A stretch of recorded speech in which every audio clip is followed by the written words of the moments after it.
meyakini akan turun Nabi terakhir, Mesias yang dijanjikan oleh Tuhan mereka. Tapi Mesias itu tidak mau turun sebelum dia melihat ada 5 perkara, ada 5 hal yang ditunggu, barulah Mesias itu turun. Dan mereka menyiapkan itu dengan persiapan yang sematang-matangnya. Yang pertama, Mesias baru mau turun kalau seluruh Yahudi kembali ke bumi yang dijanjikan.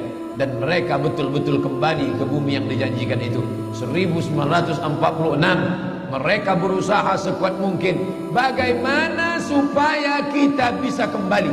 Yang penting balik kampung, yang penting kita balik ke negeri kita. Karena Mesias tidak mau turun kalau kita tidak bisa kembali. Berusaha sekuat tenaga, jumpai sultan-sultan Islam yang bisa dibeli. Tapi umat Islam tidak bisa dibeli. Iman mereka terlalu mahal untuk dibeli. Mereka sudah menjual nyawa mereka, diri mereka dalam kuasa Allah Subhanahu wa taala.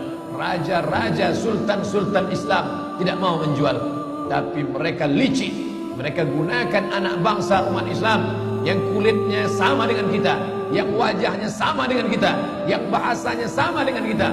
Mustafa Kemal Atatürk bukan orang Yahudi, bukan orang kafir, orang Islam.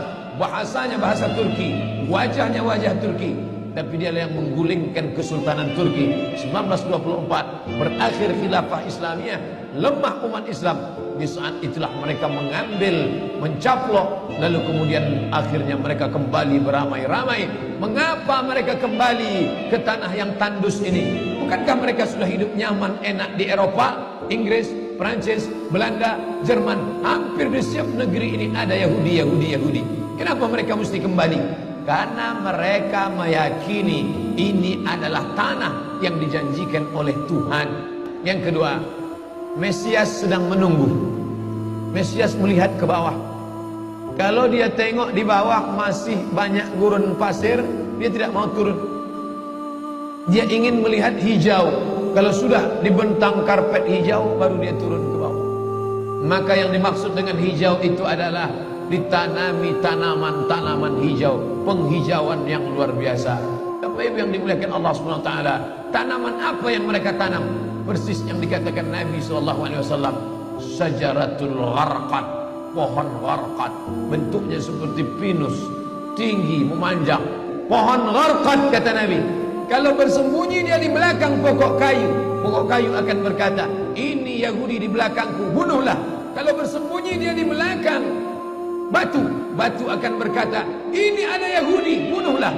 Tapi kata Nabi, ada satu pohon yang tidak mau menunjukkan dia. Ini pohon mereka, kata Nabi. Apa itu? Syajaratul Gharqad, pohon gharqad. Subhanallah, Masya Allah. Apa yang dikatakan Nabi dulu terwujud sekarang. Mereka tanam pohon gharqad ini sebanyak-banyaknya. 3. Kapan Mesias akan turun? Mesias akan turun kalau Babilonia dibantai terus.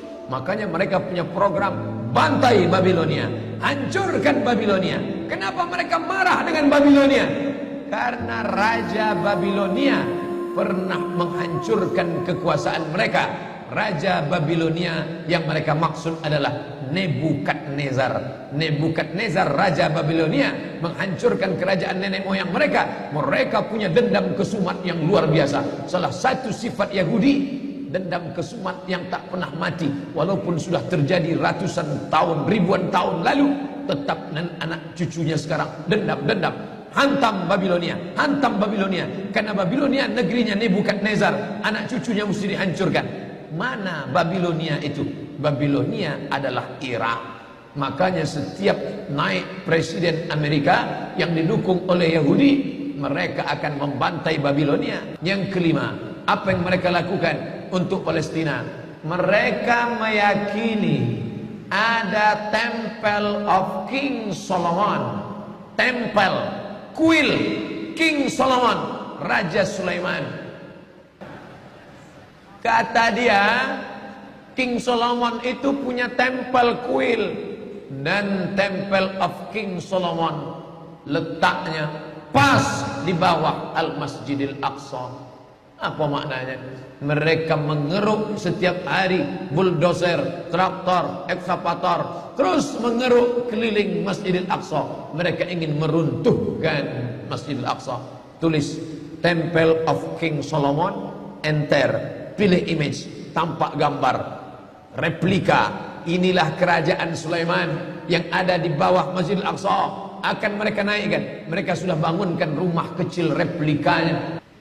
Tapi mereka membuatkan itu.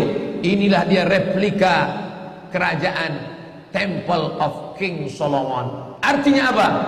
Mereka ingin menghancurkan Al-Masjidil Aqsa berkeping, sampai akhirnya disitulah nanti kemarahan umat Islam. Entah marah entah tidak. Melihat gayanya tak marah. Kalian hancur-hancurkanlah. Banyak lagi urusan kami sibuk dengan ini. Tapi akan ada hamba-hamba Allah. La tazulu fi ummati ta'ifatun min ummati. Akan tetap ada sekelompok umatku yang memperjuangkan agamaku, kata Allah Subhanahu wa ta'ala. Yang terakhir, yang kelima, akan turun Mesias. Kapan itu terjadi? Ketika terjadi perang besar.